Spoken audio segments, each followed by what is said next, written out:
എല്ലാവർക്കും ജുറാസ് കൊമേഴ്സിന്റെ പുതിയൊരു വീഡിയോയിലേക്ക് സ്വാഗതം. Fourth semester BCom BBA banking and insurance സബ്ജക്റ്റിലെ സെക്കൻഡ് മൊഡ്യൂളാണ് ഈ ഒരു വീഡിയോയിലൂടെ നമ്മൾ ഡിസ്കസ് ചെയ്യുന്നത്. താരതമ്യേനെ പലരും പഠിക്കാൻ ബുദ്ധിമുട്ട് പറയുന്ന ഒരു മൊഡ്യൂളാണ് നെഗോഷ്യബിൾ ഇൻസ്ട്രുമെന്റ്. എന്നാൽ വളരെ എളുപ്പത്തിൽ പഠിച്ചെടുക്കാൻ പറ്റുന്ന ഒരു മൊഡ്യൂളാണെന്ന് ഞാൻ നിങ്ങൾക്ക് ആദ്യമേ ഉറപ്പു തരുന്നു. വളരെ കുറച്ച് കാര്യങ്ങളാണ് ഇതിൽ പഠിക്കാനുള്ളൂ. ആ കാര്യങ്ങൾ സിസ്റ്റമാറ്റിക് ആയിട്ട് പഠിച്ചു കഴിഞ്ഞാൽ ഷുവർ ആയിട്ടും നിങ്ങൾക്ക് ഈ ഒരു മൊഡ്യൂളിൽ നിന്ന് ചോദിക്കുന്ന ഏകദേശം 25ഓളം മാർക്കിന്റെ ക്വസ്റ്റ്യൻസിന് ആൻസർ ചെയ്യാൻ പറ്റും. ആദ്യം തന്നെ നമ്മൾ പഠിക്കേണ്ടത് നെഗോഷ്യബിൾ ഇൻസ്ട്രുമെന്റ്സ് എന്താണെന്നാണ്. Negotiable instrument is a written document. Basic ആയിട്ട് നിങ്ങൾ അതെങ്കിലും മനസ്സിലാക്കി വെക്കുക. നെഗോഷ്യബിൾ ഇൻസ്ട്രുമെന്റ് എന്ന് പറയുന്നത് ഒരു റിട്ടൺ ഡോക്യുമെന്റ് ആണ്. That promises to pay off sum of money to a specified person or bearer of the instrument. ഇങ്ങനെ ഒന്നും പഠിക്കണമെന്നില്ല. ഞാൻ വളരെ ചുരുക്കി പറഞ്ഞു തരാം. ഒരു പേപ്പറിൽ പോയിന്റ്സ് നോട്ട് ചെയ്ത് വെച്ചാൽ മതി. അതിനനുസരിച്ച് നിങ്ങൾ പോയി കഴിഞ്ഞാൽ ഈ സെക്കൻഡ് മൊഡ്യൂളായ നെഗോഷ്യബിൾ ഇൻസ്ട്രുമെന്റ്സിൽ നിന്ന് മുഴുവൻ മാർക്കും നിങ്ങൾക്ക് സ്കോർ ചെയ്യാൻ പറ്റും. ആദ്യം തന്നെ നെഗോഷ്യബിൾ ഇൻസ്ട്രുമെന്റ്സ് എന്താണെന്ന് നമ്മൾ നോക്കാം. It is a written document. അതൊരു റിട്ടൺ ഡോക്യുമെന്റ് ആണ്. നിങ്ങൾക്ക് അതിന്റെ കൂടെ എഴുതാം ഇറ്റ് ക്യാൻ ബി ട്രാൻസ്ഫറബിൾ എന്ന്. അതെന്ത് ചെയ്യാം? ട്രാൻസ്ഫർ ചെയ്യാനും സാധിക്കും. ഇനി അതിന്റെ കൂടെ നിങ്ങൾക്ക് എഴുതാം bill of exchange, promissory notes, check etcetera are the examples of negotiable instrument. അപ്പൊ നിങ്ങൾക്ക് എന്തായി? ഇങ്ങനെയൊന്നും പഠിക്കാതെ വൃത്തിക്കുള്ള ഒരു 2 മാർക്കിന്റെ ആൻസർ ആയി. അതായത് negotiable instrument is a written document, അതുപോലെ തന്നെ it can be transferable. The examples of negotiable instruments are bill of exchange, promissory note and cheques. അപ്പൊ നമ്മൾ നെഗോഷ്യബിൾ ഇൻസ്ട്രുമെന്റ് പഠിച്ചു. അടുത്തതാണ് bill of exchange. Bill of എക്സ്ചേഞ്ചിന്റെ meaning എന്തായാലും പഠിക്കണം. Bill of exchange is a negotiable instrument. Bill of exchange ചോദിച്ചാലും promissory note ചോദിച്ചാലും cheque ചോദിച്ചാലും ഈ മൂന്നിൽ ഏതിന്റെങ്കിലും ഒന്നിന്റെ മീനിങ് ചോദിക്കും. ഈ മൂന്നിന്റെ അത് whether it is bill of exchange, promissory note or check, ഇതിൽ മൂന്നിൽ ഏത് ചോദിച്ചാലും ആദ്യത്തെ പോയിന്റ് ആയിട്ട് നിങ്ങൾ എഴുതേണ്ടത് it is a negotiable instrument. ബില്ലായാലും പ്രോമിസറി നോട്ട് ആയാലും ചെക്ക് ആയാലും അതെല്ലാം തന്നെ എന്താണ്? ഒരു നെഗോഷ്യബിൾ ഇൻസ്ട്രുമെന്റ് ആണ്. ദെൻ നമുക്ക് ഓരോന്നും സ്പെസിഫിക് ആയിട്ട് നോക്കാം. Bill of exchange. Bill of exchange is a negotiable instrument. എന്നിട്ട് എഴുതുക it is an order to make payment to a specified person.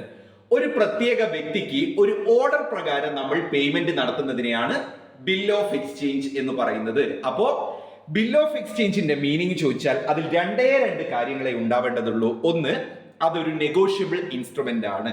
രണ്ടാമതായിട്ട് it is an order to make payment. അത് ഒരു ഓർഡർ ആണ് എന്നുള്ളത്. ഓർഡർ, ORDER, ആ ഓർഡറിനാണ് mark. അപ്പൊ നമ്മൾ പഠിച്ചു കഴിഞ്ഞു bill of exchange is a negotiable instrument. It is an order to make payment to a specified person. അടുത്തത് പ്രോമിസറി നോട്ട് ആണ്. പ്രോമിസറി നോട്ടും ഈ പറഞ്ഞ പോലെ തന്നെ it is a negotiable instrument. Promissory നോട്ടും ഒരു നെഗോഷ്യബിൾ ഇൻസ്ട്രുമെന്റ് ആണ്. It is a promise to make payment to a specified person. നേരത്തതിൽ ഓർഡർ ആണെങ്കിൽ പ്രോമിസറി നോട്ടിൽ പ്രോമിസ് ആണ്. അതായത് പ്രോമിസറി നോട്ട് എന്ന് പറഞ്ഞു കഴിഞ്ഞാൽ അതൊരു പ്രോമിസ് ടു മേക്ക് പേയ്മെന്റ്, ഒരു പേയ്മെന്റ് നടത്തുമെന്നുള്ള ഒരു പ്രോമിസ് കൊടുക്കുന്നതിനെയാണ് പ്രോമിസറി നോട്ട് എന്ന് പറയുന്നത്. അപ്പൊ നമ്മൾ നെഗോഷ്യബിൾ ഇൻസ്ട്രുമെന്റ് എന്താണെന്ന് പഠിച്ചു, ബിൽ ഓഫ് എക്സ്ചേഞ്ച് എന്താണെന്ന് പഠിച്ചു, പ്രോമിസറി നോട്ട് എന്താണെന്ന് പഠിച്ചു. ജസ്റ്റ് ഒന്ന് പറഞ്ഞു നോക്കൂ. ആദ്യം തന്നെ നെഗോഷ്യബിൾ ഇൻസ്ട്രുമെന്റ്. നെഗോഷ്യബിൾ ഇൻസ്ട്രുമെന്റ് എന്ന് പറഞ്ഞു കഴിഞ്ഞാൽ it is a written document. അതൊരു റിട്ടൺ ഡോക്യുമെന്റ് ആണ്. It can be transferable. അത് ട്രാൻസ്ഫർ ചെയ്യാൻ പറ്റും. അതോടൊപ്പം നിങ്ങൾ എന്ത് എഴുതും? The examples of negotiable instruments are bill of exchange, promissory note and check. Okay. അതിനുശേഷം നമ്മൾ ബിൽ ഓഫ് എക്സ്ചേഞ്ച് എന്താണെന്ന് പഠിച്ചു. ബിൽ ഓഫ് എക്സ്ചേഞ്ച് എന്താണ്? It is a negotiable instrument. It is an order to make payment to a specified person. It is an order to make payment to a specified person. ഇനി bill of exchange എന്താണ്? It is also a negotiable instrument. It is a promissory note എന്താണ്? It is also a negotiable instrument. It is a promise to make payment to a specified person. അടുത്തതാണ് check. ചെക്കും ഈ പറഞ്ഞ പോലെ തന്നെ ഒരു negotiable instrument ആണ്. It is transferable. Check transfer ചെയ്യാം by endorsement or delivery. ഡെലിവറിയിലൂടെയോ എൻഡോസ്മെന്റിലൂടെയോ നമുക്ക് എന്ത് ചെയ്യാം? ചെക്ക് ട്രാൻസ്ഫർ ചെയ്യാം. അപ്പൊ ചെക്കിന്റെ മീനിങ്ങും പഠിച്ചു. ചെക്ക് ഒരു നെഗോഷ്യബിൾ ഇൻസ്ട്രുമെന്റ് ആണ്, അത് ട്രാൻസ്ഫറബിൾ ആണ്, ഡെലിവറിയിലൂടെയോ അല്ലെങ്കിൽ എൻഡോസ്മെന്റിലൂടെയോ. അപ്പൊ നമ്മൾ അത് എങ്ങനെ ഒരു മീനിങ് ആയിട്ട് എഴുതും? Cheque is a negotiable instrument, it is transferable by delivery or endorsement. മതി, ഇത്രയൊന്നും ഡീറ്റെയിൽഡ് ആയിട്ട് എഴുതണ്ട, കണ്ടന്റ് ഉണ്ടായാൽ മതി ആൻസറിൽ. ഇനി നിങ്ങൾക്ക് ഹൈലി യൂസ്ഫുൾ ആയിട്ടുള്ള ഒരു സംഭവമാണ് ഞാൻ ഇവിടെ പറയാൻ പോകുന്നത്. ബിൽ ഓഫ് എക്സ്ചേഞ്ചിന്റെയോ പ്രോമിസറി നോട്ടിന്റെയോ അല്ലെങ്കിൽ ചെക്കിന്റെയോ ഫീച്ചേഴ്സ് അല്ലെങ്കിൽ എസെൻഷ്യൽസ്, ക്യാരക്ടറിസ്റ്റിക്സ് ഒക്കെ ചോദിക്കാറുണ്ട്. അതിനെല്ലാം തന്നെ കോമൺ ആയിട്ട് നിങ്ങൾക്ക് ഓരോന്നിൻ്റെതും സെപ്പറേറ്റ് പഠിച്ച് നിങ്ങൾ ബുദ്ധിമുട്ടണ്ട, അത് നിങ്ങൾക്ക് ബേർഡൻ ആയിരിക്കും. മോർ ഓവർ അത് നിങ്ങൾക്ക് കൺഫ്യൂസിംഗ് ആയിരിക്കും. അതുകൊണ്ട് തന്നെ ഈ ഒരൊറ്റ സ്ക്രീനിൽ കാണുന്ന ഇത്രയും പോയിന്റ്സ്, ഈ ഒരൊറ്റ പോയിന്റ്സ് പഠിച്ചാൽ മതി. ബിൽ ഓഫ് എക്സ്ചേഞ്ചിന്റെയും പ്രോമിസറി നോട്ട്സിന്റെയും ചെക്സിന്റെയും ഫീച്ചേഴ്സ്, ക്യാരക്ടറിസ്റ്റിക്സ് അല്ലെങ്കിൽ എസെൻഷ്യൽസ് ഒക്കെ ചോദിച്ചാൽ സെറ്റ് ആണ് ഈ സംഭവം. It is a negotiable instrument. ഈ മൂന്നെണ്ണവും എന്താണ്? നെഗോഷ്യബിൾ ഇൻസ്ട്രുമെന്റ് ആണ്. It must be in writing. ഈ മൂന്ന് ഡോക്യുമെന്റ്സുകളും എഴുതി തയ്യാറാക്കിയ ഡോക്യുമെന്റുകളാണ്. It must be signed by the maker. ഈ മൂന്ന് ഡോക്യുമെന്റും അത് മേക്ക് ചെയ്ത ആള് സൈൻ ചെയ്യണം. Payment must be a certain. ഈ മൂന്നിലും പേയ്മെന്റ് സെർട്ടൈൻ ആയിരിക്കും. It is payable to a specific person. ഈ മൂന്ന് ഡോക്യുമെന്റിലും ഒരു സ്പെസിഫിക് പേഴ്സണിന് പേയ്മെന്റ് നടത്തണം. It must be properly stamped. ഈ മൂന്ന് ഡോക്യുമെന്റും എസ്പെഷ്യലി ബിൽ ഓഫ് എക്സ്ചേഞ്ചും പ്രോമിസറി നോട്ടും എന്താണ്? പ്രോപ്പർ ആയിട്ട് സ്റ്റാമ്പ് ചെയ്യണം. It is transferred by endorsement or delivery. ഈ മൂന്ന് ഡോക്യുമെന്റും എൻഡോസ്മെന്റിലൂടെയോ അല്ലെങ്കിൽ ഡെലിവറിയിലൂടെയോ ട്രാൻസ്ഫർ ചെയ്യാം. It is enforceable by law. ഈ മൂന്ന് ഡോക്യുമെന്റും നിയമപ്രകാരമുള്ള ഡോക്യുമെന്റ് ആണ്. It is payable on demand or specific time. ഒരു പ്രത്യേക കാലയളവിനുള്ളിലോ അല്ലെങ്കിൽ ഡിമാൻഡിനനുസരിച്ചോ ആയിരിക്കും ഈ മൂന്ന് നെഗോഷ്യബിൾ ഇൻസ്ട്രുമെന്റ്സും പേ ചെയ്യേണ്ടത്. അപ്പൊ നമ്മൾ വലിയൊരു ഏരിയ ഈ കോമൺ ഫീച്ചേഴ്സിലൂടെ അല്ലെങ്കിൽ കോമൺ പോയിന്റ്സിലൂടെ കവർ ചെയ്തു.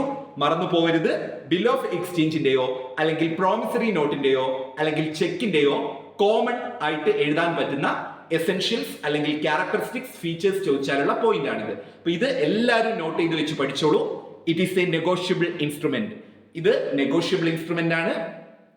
It must be in writing. എഴുതി തയ്യാറാക്കിയ ഡോക്യുമെന്റ്സ് ആണ്. It must be signed by the maker. ഇത് സൈൻ ചെയ്യുന്നത് മേക്കർ ആയിരിക്കും. പേയ്മെന്റ് സെർട്ടൈൻ ആയിരിക്കും. സ്പെസിഫിക് പേഴ്സണിനാണ് പേയ്മെന്റ് നടത്തുക. പ്രോപ്പർ ആയിട്ട് സ്റ്റാമ്പ് ചെയ്യണം. ഇനി ട്രാൻസ്ഫർ എങ്ങനെയാണ് ഉണ്ടാവുക? എൻഡോസ്മെന്റ് ഓർ ഡെലിവറിയിലൂടെ ആയിരിക്കും. Enforceable by law. എൻഫോഴ്സിബിൾ എന്ന് കിട്ടിയിട്ടില്ലേ, ഫോളോ ബൈ ലോ എന്ന് എഴുതിയാൽ മതി. അതുപോലെ തന്നെ it is payable on demand or specific time. Okay, set ആയി. നിങ്ങൾ ഇതൊരു 3-4 വട്ടം ഒരു പോയിന്റ് നോട്ടിൽ എഴുതി വെച്ചതിന് ശേഷം പഠിച്ച് ബൈഹാർട്ട് ചെയ്ത് നോക്കൂ. സെറ്റ് ആണ്. എന്തായാലും 5 മാർക്ക് ഇവിടുന്ന് സ്കോർ ചെയ്യാം. ഇനി നമ്മൾ പഠിക്കാൻ പോകുന്നത് ഈ 3 ഡോക്യുമെന്റിലെയും, അതായത് ബിൽ ഓഫ് എക്സ്ചേഞ്ചിലെയും ചെക്കിന്റെയും പ്രോമിസറി നോട്ടിലെയും പാർട്ടീസ് ആരൊക്കെയാണെന്നാണ്. ഇത് വളരെ ഇമ്പോർട്ടന്റ് ആണ്. എല്ലാ ക്വസ്റ്റ്യൻ പേപ്പറിലും മാറി മാറി ചോദിക്കാറുണ്ട്. ഒരു വർഷം ബിൽ ഓഫ് എക്സ്ചേഞ്ചിൻ്റെതാണെങ്കിൽ അടുത്ത വർഷം ചെക്കിൻ്റെതാണ്, അതിനടുത്ത വർഷം പ്രോമിസറി നോട്ടിൻ്റെതാണ്. അങ്ങനെ മാറി മാറി ചോദിക്കാറുണ്ട്. ആരൊക്കെയാണ് പാർട്ടീസ്? ആദ്യം നമുക്ക് ബിൽ ഓഫ് എക്സ്ചേഞ്ചിലത് നോക്കാം. ബിൽ ഓഫ് എക്സ്ചേഞ്ചിലും ചെക്കിലും അത് രണ്ടും ഒരേപോലെ പഠിക്കാം. ബിൽ ഓഫ് എക്സ്ചേഞ്ചിലും ചെക്കിലും 3 പാർട്ടീസ് ആണുള്ളത്. Drawer, drawee, payee. സെറ്റ് ആയല്ലോ. ഇനി മറന്നു പോയത് 5 മാർക്കില് ആ പേര് എഴുതിയാൽ തന്നെ കിട്ടും 2 മാർക്ക്. ബിൽ ഓഫ് എക്സ്ചേഞ്ച് ആയാലും ചെക്ക് ആയാലും ഈ 2 നെഗോഷ്യബിൾ ഇൻസ്ട്രുമെന്റിലും 3 പാർട്ടീസ് ആണുള്ളത്. ഡ്രോയറും ഡ്രോയിയും പേയും. ആരാണ് ഡ്രോയർ, ആരാണ് ഡ്രോയി, ആരാണ് പേയി? അതിന് വളരെ 1 ലൈൻ മീനിങ് ഞാൻ ഈ നോട്ടിൽ കൊടുത്തിട്ടുണ്ട്. ഈ നോട്ടൊക്കെ നിങ്ങൾക്ക് ഹൈലി യൂസ്ഫുൾ ആയിരിക്കും. ഒരു ആവറേജ്, ബിലോ ആവറേജ് സ്റ്റുഡൻസിന് A+ വരെ നേടാൻ പറ്റുന്ന രീതിയിലാണ് നമ്മുടെ വീഡിയോസും അതുപോലെ തന്നെ നോട്ട്സുകളും പ്രൊവൈഡ് ചെയ്യുന്നത്. നിങ്ങൾക്ക് ഈ വീഡിയോസും നോട്ട്സും ഹൈലി യൂസ്ഫുൾ ആണെങ്കിൽ നമ്മുടെ ചാനൽ സബ്സ്ക്രൈബ് ചെയ്യുക. അതുപോലെ തന്നെ ഈ നോട്ട്സ് ടെലഗ്രാം ചാനലിലൂടെ നിങ്ങൾക്ക് അവൈലബിൾ ആയിരിക്കും. നമ്മുടെ വീഡിയോസ് നിങ്ങൾ ഇഷ്ടപ്പെട്ടാൽ ലൈക്ക് ചെയ്യുക. അതോടൊപ്പം തന്നെ നിങ്ങളുടെ വാല്യുബിൾ സജഷൻസ്, അതുപോലെ തന്നെ നമ്മൾ എന്തൊക്കെ ഏരിയയിലാണ് ഇംപ്രൂവ് ചെയ്യേണ്ടത് എന്ന കാര്യം നിങ്ങൾ കമന്റ് ബോക്സിൽ കമന്റ് ചെയ്യുക. ഓക്കെ, നമുക്ക് വീഡിയോയിലേക്ക് പോകാം. പാർട്ടീസ്. ഇപ്പൊ നമ്മൾ ബിൽ ഓഫ് എക്സ്ചേഞ്ചിലെയും ചെക്കിലെയും പാർട്ടീസ് ആരൊക്കെയാണെന്ന് നോക്കി. ഡ്രോയർ, ഡ്രോയി, പേയി, ഈ 2ലെയും പാർട്ടീസ്. ഇനി മാറിപ്പോരുത്. ബില്ലിലും ചെക്കിലും ബിസി. ബില്ലിലും ചെക്കിലും സെയിം ആണ്. BC നോർത്താ മതി. ബില്ലിലും ചെക്കിലും സെയിം ആണ്. ആരൊക്കെയാണ്? Drawer, drawee, payee. ഡ്രോയർ ആരാണ്? Drawer is the maker of the bill of exchange. ആരാണോ ബിൽ ഓഫ് എക്സ്ചേഞ്ച് ഉണ്ടാക്കുന്നത്, മേക്ക് ചെയ്യുന്നത്, ഡ്രോ ചെയ്യുന്നത്, അദ്ദേഹത്തെയാണ് നമ്മൾ ഡ്രോയർ എന്ന് പറയുന്നത്. Drawer is the maker of the bill of exchange. Maker, ആ മേക്കർ എന്നാണ് mark. Drawer is the maker of the bill of exchange. അടുത്തതാണ് drawee. Drawee is the person upon whom the bill of exchange is drawn. ആർക്ക് വേണ്ടിയിട്ടാണ് bill എഴുതുന്നത്? അദ്ദേഹത്തെയാണ് നമ്മൾ drawee എന്ന് പറയുന്നത്. Okay. Payee is the person to whom the payment is made. പൈസ കിട്ടുന്നയാളാണ് പേ. അദ്ദേഹത്തെയാണ് നമ്മൾ പേ എന്ന് പറയുന്നത്. ഇനി ചെക്കിൽ ആരൊക്കെയാണ്? ഡ്രോയർ എന്ന് പറഞ്ഞാൽ മേക്കർ, അല്ലെങ്കിൽ ആരാണോ ചെക്ക് ഇഷ്യൂ ചെയ്യുന്നത് അവരാണ് ഡ്രോയർ. ബാങ്ക് ആണല്ലോ പൊതുവെ ചെക്ക് ഇഷ്യൂ ചെയ്യുക. ഇപ്പൊ നമുക്ക് ബാങ്കിനെ ഡ്രോയർ എന്ന് പറയാം. ഡ്രോയി എന്ന് പറഞ്ഞു കഴിഞ്ഞാൽ ഡ്രോയർ എന്ന് പറഞ്ഞാൽ the person who issues check. ആർക്കാണോ ഇഷ്യൂ ചെയ്യുന്നത് അത് ഡ്രോയർ. ഡ്രോയി എന്ന് പറഞ്ഞാൽ ബാങ്ക് ആയിരിക്കും. പേ എന്ന് പറഞ്ഞു കഴിഞ്ഞാൽ എമൗണ്ട് കിട്ടുന്നയാൾ. ദെൻ അടുത്തതാണ് പ്രോമിസറി നോട്ട്. പ്രോമിസറി നോട്ടിലും രണ്ട് പാർട്ടീസ് ആണുള്ളത്. ബില്ലും ചെക്കും പോലെയല്ല. പ്രോമിസറി നോട്ടിൽ രണ്ട് പാർട്ടീസ് ആണുള്ളത്, ഡ്രോയറും പേയും. ഡ്രോയി ഇല്ല. ഓക്കെ. അപ്പോ person who makes a promissory note, promissory note make ചെയ്യുന്നയാള് ഡ്രോയറും ആ പൈസ കിട്ടുന്നയാള് പേയുമാണ്. അപ്പൊ നമ്മൾ പാർട്ടീസ് സെറ്റ് ആക്കി. ഓക്കെ. അപ്പോ പ്രോമിസറി നോട്ടില് രണ്ട് പാർട്ടീസ് ആണുള്ളത്, ഡ്രോയറും പേയും. ബിൽ ഓഫ് എക്സ്ചേഞ്ചിലും ചെക്കിലും മൂന്ന് പാർട്ടീസ് ഉണ്ട്, ഡ്രോയർ, ഡ്രോയി, പേയ്. അടുത്ത ഏരിയയിലേക്ക് പോവുകയാണ്. നമുക്ക് ഒരുപാട് ഡിഫറൻസസ് കൂടെ പഠിക്കാനുള്ള ഒരു ഏരിയ ആണ്, അല്ലെങ്കിൽ ഒരു മൊഡ്യൂളാണിത്. ആദ്യം നമുക്ക് ബിൽ ഓഫ് എക്സ്ചേഞ്ചും ചെക്കും തമ്മിലുള്ള ഡിഫറൻസ് പഠിക്കാം. ഇമ്പോർട്ടന്റ് ആണ്, നന്നായിട്ട് പഠിച്ചു വെച്ചോളൂ. സിമ്പിൾ പോയിന്റ്സ് ആണ് വീഡിയോയിൽ ഉൾപ്പെടുത്തിയിട്ടുള്ളത്. Let's see what are the differences between bills of exchange and check. Bill of exchangeും ചെക്കും തമ്മിലുള്ള differences. Bill of exchange printed ഫോമിൽ ആയിരിക്കില്ല. ചെക്ക് നമ്മൾ കാണാറില്ല, എല്ലാവരും ചെക്ക് കണ്ടിട്ടുള്ളവരായിരിക്കുമല്ലോ. ചെക്ക് പ്രിന്റഡ് ഫോമിൽ ആയിരിക്കും. ബിൽ ഓഫ് എക്സ്ചേഞ്ച് പ്രിന്റഡ് ഫോമിൽ ആയിരിക്കില്ല, ചെക്ക് പ്രിന്റഡ് ഫോമിൽ ആയിരിക്കും. A bill cannot be crossed. Bill cross ചെയ്യാൻ പറ്റില്ല. Check can be crossed. Check cross ചെയ്യാൻ പറ്റും. അതായത് ക്രോസ് ചെയ്യാന്ന് പറയുമ്പോൾ ആ ഒരു ലൈൻ വെച്ചിട്ട് ക്രോസ് ഞാൻ ഡീറ്റെയിൽഡ് ആയിട്ട് പറഞ്ഞു തരാം, നമുക്ക് പഠിക്കാനുണ്ട്. ഇപ്പൊ ബില്ല് പ്രിന്റഡ് ഫോമിൽ ആയിരിക്കില്ല, ചെക്ക് പ്രിന്റഡ് ഫോമിൽ ആയിരിക്കും. ബില്ല് ക്രോസ് ചെയ്യാൻ പറ്റില്ല, ചെക്ക് ക്രോസ് ചെയ്യാൻ പറ്റും. Grace days are allowed. Bill of എക്സ്ചേഞ്ചിന് 3 ദിവസം അഡീഷണൽ ആയിട്ട് ഗ്രേസ് ഡേയ്സ് കൊടുക്കുന്നുണ്ട്. എന്നാൽ ചെക്കിൽ grace days are not allowed. ചെക്കിൽ എന്തില്ല? ഗ്രേസ് ഡേയ്സ് അലോ ചെയ്യുന്നില്ല. Bill of exchange is payable on demand. ഡിമാൻഡിന്റെ അടിസ്ഥാനത്തിലായിരിക്കും ബിൽ ഓഫ് എക്സ്ചേഞ്ച് പേ ചെയ്യുക, അല്ലെങ്കിൽ ഓർ ആഫ്റ്റർ, അതിനുശേഷവും ആവാം. എന്നാൽ ചെക്ക് അങ്ങനെയല്ല, ഡിമാൻഡിന്റെ അടിസ്ഥാനത്തിലായിരിക്കും പേ ചെയ്യുക. ബിൽ ഓഫ് എക്സ്ചേഞ്ചിൽ അക്സെപ്റ്റൻസ് എസെൻഷ്യൽ ആണ്. എന്തായാലും ബില്ല് അക്സെപ്റ്റ് ചെയ്യണം. എന്നാൽ ചെക്കിൽ അക്സെപ്റ്റൻസ് എസെൻഷ്യൽ അല്ല. Bill of exchange cannot be countermand. Countermanded ചെയ്യില്ല ബിൽ ഓഫ് എക്സ്ചേഞ്ച്. ചെക്ക് നമ്മൾ എന്ത് ചെയ്യും? കൗണ്ടർമാൻഡഡ് ചെയ്യാറുണ്ട്. Bill of exchange payable within a long period. കുറെ ടൈം എടുത്തിട്ടാണ് ബിൽ ഓഫ് എക്സ്ചേഞ്ച് പേ ചെയ്യുന്നത്. ചെക്ക് ഷോർട്ട് പീരീഡിൽ പേയ്മെന്റ് നടത്തും. Bill of exchange is used for trade transaction.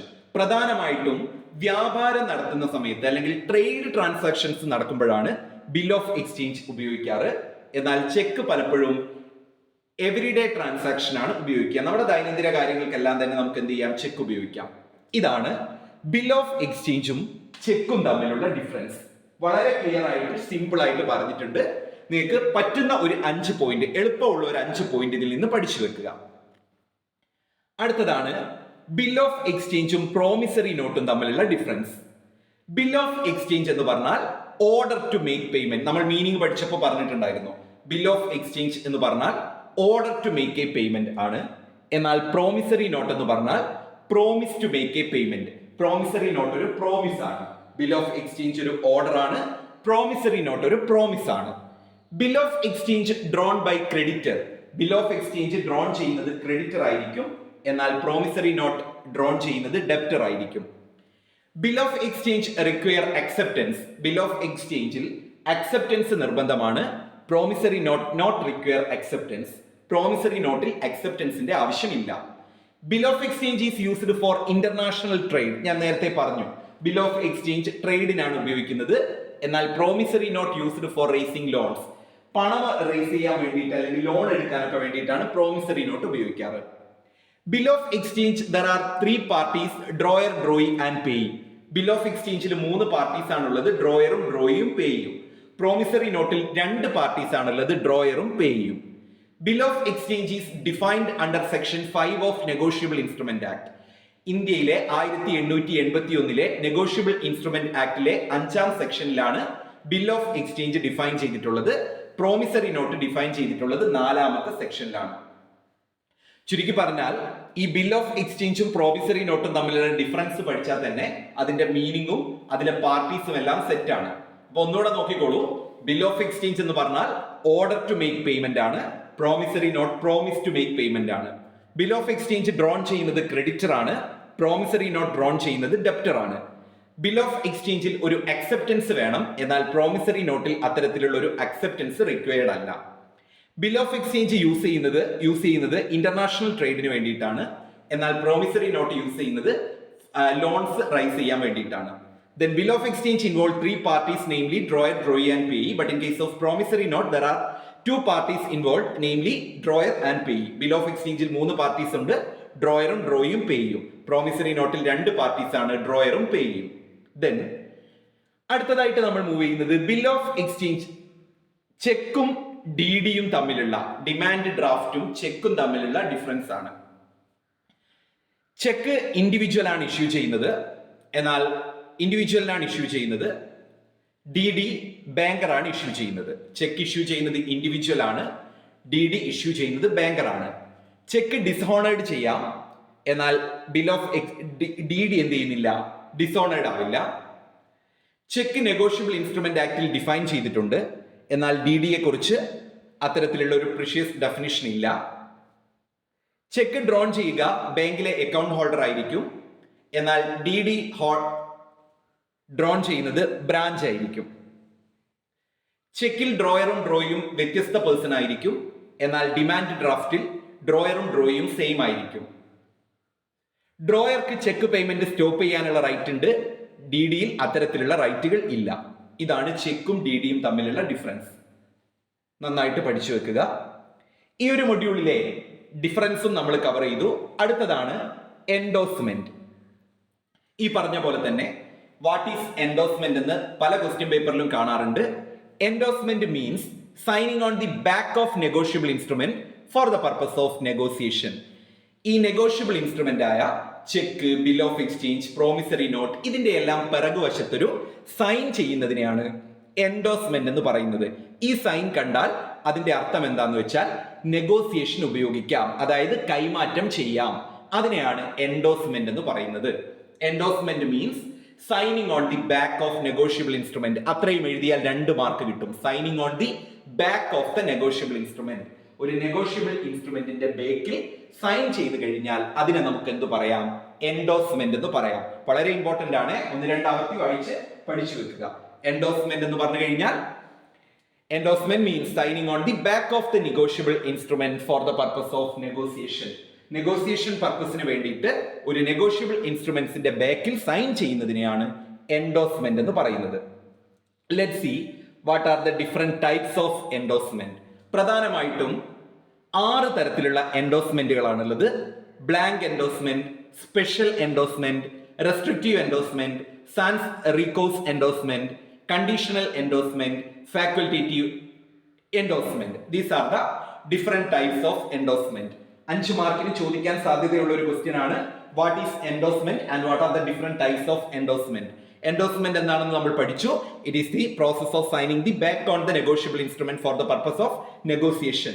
കൈമാറ്റം ചെയ്യപ്പെടാം അല്ലെങ്കിൽ നെഗോസിയേഷൻ പർപ്പസ് ഉണ്ട് എന്നുള്ള ആവശ്യത്തിൽ ഒരു നെഗോഷ്യബിൾ ഇൻസ്ട്രുമെന്റിന്റെ ബാക്കിൽ സൈൻ ചെയ്യുന്നതിനെയാണ് എൻഡോസ്മെന്റ് എന്ന് പറയുന്നത്. അതിൽ തന്നെ 6 രീതിയിലുള്ള എൻഡോസ്മെന്റുകളാണുള്ളത്.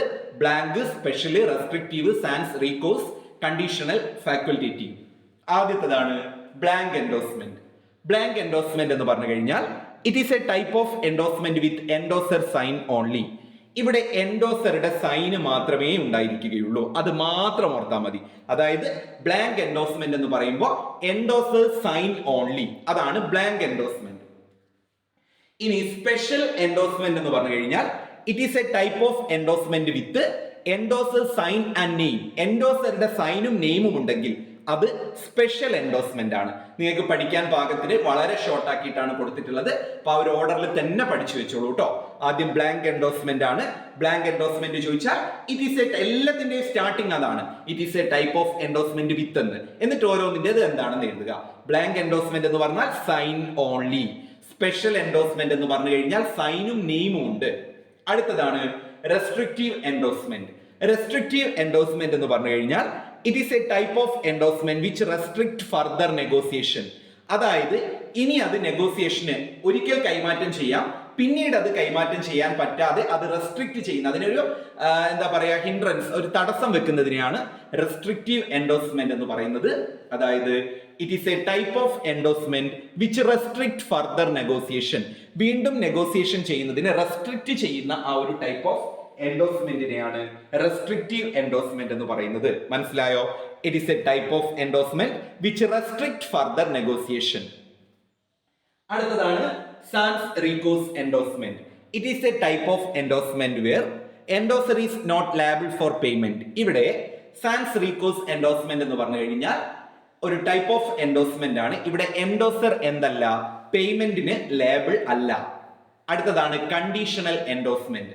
കണ്ടീഷണൽ എൻഡോസ്മെന്റ് എന്ന് പറഞ്ഞാൽ it is a type of endorsement which make payment conditional upon certain event. ഇവിടെ ഒരു കണ്ടീഷൻ ഉണ്ടായിരിക്കും, payment made on the basis of condition എന്ന് ഓർത്താൽ മതി. ഓക്കെ, കണ്ടീഷണൽ എൻഡോസ്മെന്റ് എന്ന് പറഞ്ഞു കഴിഞ്ഞാൽ it is a type of endorsement where payment based on condition. അടുത്തതാണ് facultative endorsement. It is a type of endorsement which give special authority to endorsee. എൻഡോസിക്ക് ഒരു special authority കൊടുക്കുന്ന തരത്തിലുള്ള എൻഡോസ്മെന്റിനെയാണ് നമ്മൾ ഈ പറഞ്ഞിട്ടുള്ള ഫാക്കൽറ്റേറ്റീവ് എൻഡോസ്മെന്റ് എന്ന് പറയുന്നത്. ഇപ്പൊ നമ്മൾ എല്ലാ എൻഡോസ്മെന്റിന്റെ ടൈപ്പും ഒരു വൺ ലൈൻ മീനിങ്ങിലൂടെ പഠിച്ചെടുത്തു. ഓരോന്നായിട്ട് നോക്കാം. ആദ്യത്തത് ബ്ലാങ്ക് എൻഡോസ്മെന്റ് ആണ്. Endorser sign only. Special endorsement endorser sign and name. Restrictive endorsement restrict further negotiation. Sans recourse not liable for payment. Conditional endorsement condition. Facultative endorsement special authority. അടുത്തതാണ് liabilities of an endorser. എൻഡോസറുടെ liabilities എന്തൊക്കെയാണ്?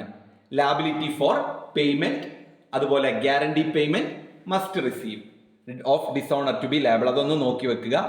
ഇനി നമുക്ക് അടുത്തത് ചെക്കിന്റെ types ആണ്. ഏതൊക്കെ type check ആണുള്ളത്? പ്രധാനമായിട്ടും bearer check, order check, MICR check, truncated check, electronic check. ഇതൊക്കെയാണ് ചെക്കിന്റെ ടൈപ്പ്. നമുക്ക് ഓരോന്നും നോക്കാം, കാരണം ഇതൊക്കെ തന്നെ 2 മാർക്കിന് സെപ്പറേറ്റ് ആയിട്ട് ചോദിക്കാറുണ്ട്. ആദ്യത്തേത് bearer cheque. Bearer cheque is a type of cheque. It is always payable to bearer. എല്ലായ്പ്പോഴും ബെയറർക്ക് പേ ചെയ്യുന്ന ചെക്കിനെയാണ് എന്ത് പറയുന്നത്? ബെയറർ ചെക്ക് എന്ന് പറയുന്നത്. അപ്പോൾ ഓൾവേസ് പേബിൾ ടു ബെയറർ. അടുത്തതാണ് order cheque. An order cheque is a cheque which is payable to a certain person. ഒരു സെർട്ടൈൻ പേഴ്സണിന് പേ ചെയ്യുന്ന ചെക്കിനെയാണ് ഓർഡർ ചെക്ക് എന്ന് പറയുന്നത്. അടുത്തതാണ് MICR ചെക്ക്. MICR ചെക്ക് എന്ന് പറഞ്ഞാൽ മാഗ്നറ്റിക് ഇങ്ക് ക്യാരക്ടർ റെക്കഗ്നിഷൻ. MICRന്റെ ഫുൾ ഫോം ആണ് magnetic ink character recognition. It is a recent innovation. അതായത് പുതിയ രീതിയിലുള്ള ഒരു ചെക്കാണിത്. Bank issue cheques in MICR format that using special quality paper and printed specification. MICR cheque എന്ന് പറഞ്ഞു കഴിഞ്ഞാൽ മാഗ്നറ്റിക് ഇങ്ക് ക്യാരക്ടർ റെക്കഗ്നിഷൻ ആണ്. അതായത് ഒരു MICR ഫോർമാറ്റിലായിരിക്കും ഈ ചെക്ക് ഇഷ്യൂ ചെയ്യുന്നത്. അതിൽ ഹൈ ക്വാളിറ്റി പേപ്പറും അതുപോലെ തന്നെ അതിൽ ചില പ്രിന്റിംഗ് സ്പെസിഫിക്കേഷൻസും ഉണ്ടായിരിക്കും. അടുത്തതാണ് truncated check. It is an electronic image of A paper cheque. നമ്മുടെ സാധാ പേപ്പർ ചെക്കിന്റെ ഇലക്ട്രോണിക് വേർഷനെ അല്ലെങ്കിൽ ഇലക്ട്രോണിക് ഇമേജിനെയാണ് നമ്മൾ എന്ത് പറയുന്നത്? ട്രങ്കേറ്റഡ് ചെക്ക് എന്ന് പറയുന്നത്. അതുപോലെ തന്നെയാണ് ഇലക്ട്രോണിക് ചെക്കും. It is a simply refers to electronic version of paper cheque. നമ്മുടെ പേപ്പർ ചെക്കിന്റെ ഇലക്ട്രോണിക് വേർഷൻ ആണ് ഇലക്ട്രോണിക് ചെക്ക്. അടുത്തതാണ് ക്രോസിംഗ് ഓഫ് ചെക്ക്. എസ്എ വരെ ചോദിക്കാൻ സാധ്യതയുള്ള ഒരു ഏരിയ ആണ് ചെക്കിന്റെ crossing. Crossing of cheque means drawing across the face of the cheque to parallel transverse line with or without the words and company. അതായത് നമ്മുടെ ചെക്ക് ഉണ്ടല്ലോ, ആ ചെക്കിന്റെ ഫേസിൽ ഒരു പാരലൽ ട്രാൻസ്വേഴ്സ് ലൈൻ, ഇങ്ങനെ 2 ലൈനുകൾ, അതിപ്പോ കാണിച്ചു തരാൻ എനിക്ക് പറ്റുന്നില്ല, 2 പാരലൽ ട്രാൻസ്വേഴ്സ് ലൈൻ ഇട്ടിട്ട് അതിൽ ആൻഡ് കമ്പനി എന്നൊക്കെ എഴുതി കഴിഞ്ഞാൽ അത് ചെക്ക് ക്രോസ് ചെയ്തു എന്നാണ് അർത്ഥം. 2 രീതിയിലുള്ള ക്രോസിംഗ് ആണുള്ളത് ചെക്കിന്റെ. ജനറൽ ക്രോസിംഗും അതുപോലെ തന്നെ സ്പെഷ്യൽ ക്രോസിംഗും അതൊന്ന് ഓർത്ത് വെക്കുക. ദെൻ അടുത്തതാണ് പേയ്മെന്റ് ഇൻ ഡ്യൂ കോഴ്സ്. പരീക്ഷയ്ക്ക് ചോദിച്ചിട്ടുണ്ട് പേയ്മെന്റ് ഇൻ ഡ്യൂ കോഴ്സും അതിന്റെ ബെനിഫിറ്റ്സും. Payment in due course means payment of negotiable instrument in timely manner and in good faith. അതായത് പേയ്മെന്റ് ഇൻ ഡ്യൂ കോഴ്സ് എന്നൊക്കെ കേട്ടാൽ നിങ്ങൾ വലിയ സംഭവമായിട്ട് എല്ലാ ക്വസ്റ്റ്യൻ പേപ്പറിലും കണ്ടിട്ടുണ്ട്, അത് വലിയ സംഭവമായിട്ടൊന്നും കരുതണ്ട. പേയ്മെന്റ് ഇൻ ഡ്യൂ കോഴ്സ് എന്ന് പറഞ്ഞാൽ ഈ നെഗോഷ്യബിൾ ഇൻസ്ട്രുമെന്റിന്റെ പൈസ ഉണ്ടല്ലോ അത് സമയത്തിന് പേ ചെയ്യുന്നതിനെയാണ്, നല്ല രീതിയിൽ ഗുഡ് ഫെയ്ത്തിൽ സമയത്തിന് ടൈംലി മാനറിൽ പേയ്മെന്റ് നടത്തുന്നതിനെയാണ് പേയ്മെന്റ് ഇൻ ഡ്യൂ കോഴ്സ് എന്ന് പറയുന്നത്. അതായത് ചെക്ക് ആയാലും ബിൽ ഓഫ് എക്സ്ചേഞ്ച് ആയാലും പ്രോമിസറി നോട്ടൊക്കെ ആയാലും അത്തരം നെഗോഷ്യബിൾ ഇൻസ്ട്രുമെന്റിന്റെ പേയ്മെന്റ് ടൈംലി മാനറിൽ ഒരു ഗുഡ് ഫെയ്ത്തിൽ നടത്തുന്നതിനെയാണ് പേയ്മെന്റ് ഇൻ ഡ്യൂ കോഴ്സ്. അത് മറന്നുപോകരുത്. Payment in due course means payment of negotiable instrument in a timely manner and in good faith. ഇനി നമുക്ക് അതിന്റെ ബെനിഫിറ്റ്സ് എന്തൊക്കെയാണെന്ന് നോക്കാം. Finality, discharge of liability, liability ഉണ്ടാവില്ല, സെർട്ടൈൻ ആയിരിക്കും, പ്രൊട്ടക്ഷൻ ഉണ്ടായിരിക്കും, ക്ലാരിറ്റി ഉണ്ടായിരിക്കും. ഇനി ഈ പേയ്മെന്റിന്റെ റിക്വയർമെന്റ്സ് എന്തൊക്കെയാണ്? Security, authentication, authorisation, encryption, reliability, compliance. മുൻ വർഷം ചോദിച്ചിട്ടുള്ള ഒരു ക്വസ്റ്റ്യൻ ആണ്.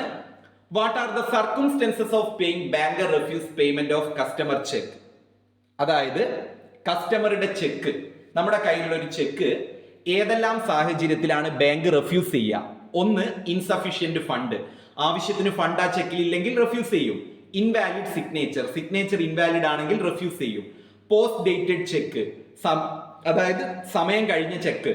Stale cheque, stop payment instruction, ബാങ്കിനൊരു നിർദ്ദേശം കിട്ടിയിട്ടുണ്ട് ആ ചെക്കിലൂടെ പേയ്മെന്റ് നടത്തരുത് എന്ന്. അങ്ങനെയാണെങ്കിൽ അക്കൗണ്ട് ഫ്രോസൺ, നമ്മുടെ അക്കൗണ്ട് ഫ്രോസ് ആയി കിടക്കുകയാണെങ്കിൽ, ഫ്രീസ് ആയി കിടക്കുകയാണെങ്കിൽ. അതുപോലെ ചെക്ക് ഈസ് ഓൾട്ടേഡ്, നമ്മൾ ചെക്കിൽ എന്തെങ്കിലും ഓൾട്രേഷൻ അല്ലെങ്കിൽ എന്തെങ്കിലും ഒരു മാനിപ്പുലേഷൻ നടത്തിയാലൊക്കെ തന്നെ അതെന്താണ്, റിഫ്യൂസ് ആകും. അപ്പൊ ഇതൊന്നും കുട്ടികൾ പരീക്ഷയ്ക്ക് കഴിഞ്ഞ വർഷങ്ങളിലൊന്നും ടെക്സ്റ്റിൽ ഇല്ലാത്തത് കൊണ്ടായിരിക്കും എഴുതി കണ്ടിട്ടില്ല. അപ്പൊ നമ്മുടെ നോട്ടിൽ അത് ഉൾപ്പെടുത്തിയിട്ടുണ്ട്. So what are the circumstances of paying banker refuse the payment of customer check? അതിന്റെ അർത്ഥം ഇതാണ്. ഏതെല്ലാം സാഹചര്യങ്ങളിലാണ് ബാങ്ക് ഒരു ചെക്ക് പേയ്മെന്റ് നടത്താതിരിക്കുക അല്ലെങ്കിൽ കൊടുക്കാതിരിക്കുക? ഒന്ന് ഇൻസഫിഷ്യന്റ് ഫണ്ട് ആണ്, ഒന്ന് ഇൻവാലിഡ് സിഗ്നേച്ചർ ആണ്, ഒന്ന് പോസ്റ്റ് ഡേറ്റഡ് ചെക്ക് ആയാൽ സ്റ്റെയിൽ ചെക്ക്, അതുപോലെ തന്നെ അക്കൗണ്ട് ഫ്രീസ്, ചെക്ക് ഓൾട്ടേഡ്. അപ്പൊ നിങ്ങൾക്ക് ഈ നോട്ട് ആവശ്യമാണെങ്കിൽ വളരെ സിമ്പിൾ ആയിട്ടുള്ള ഒരു നോട്ടാണ്. എല്ലാ കാര്യങ്ങളും ഉൾപ്പെടുത്തി, പരീക്ഷയ്ക്ക് വരുന്ന എല്ലാ കാര്യങ്ങളും ഉൾപ്പെടുത്തിയിട്ടുള്ള ഒരു നോട്ടാണ്. ഈ നോട്ട് ആവശ്യമാണെങ്കിൽ നിങ്ങൾ താഴെ കാണുന്ന 9947050644 ഈ ഒരു നമ്പറിലേക്ക് മെസ്സേജ് അയച്ചാൽ മതി. അപ്പൊ എല്ലാവരും നല്ല രീതിയിൽ പഠിക്കുക. വളരെ ബുദ്ധിമുട്ടെന്ന് തോന്നിയിട്ടുള്ള നമ്മുടെ സെക്കൻഡ് മൊഡ്യൂൾ, അതായത് നെഗോഷ്യബിൾ ഇൻസ്ട്രുമെന്റ്സിന്റെ ഈ ഒരു മൊഡ്യൂളിൽ ചെക്കും ബിൽ ഓഫ് എക്സ്ചേഞ്ചും പ്രോമിസറി നോട്ടും ഡിമാൻഡ് ഡ്രാഫ്റ്റും അതിന്റെ മീനിങ്ങും ഫീച്ചേഴ്സും അതുപോലെ തന്നെ അതിലെ പാർട്ടീസും ഡിഫറൻസും എൻഡോസ്മെന്റും എല്ലാം നമ്മൾ വളരെ ക്ലിയർ ആയിട്ട് പഠിച്ചിട്ടുണ്ട്. എല്ലാവരും നല്ല രീതിയിൽ ഈ നോട്ട് റെഫർ ചെയ്ത് പഠിക്കുക. All the best. Thank you.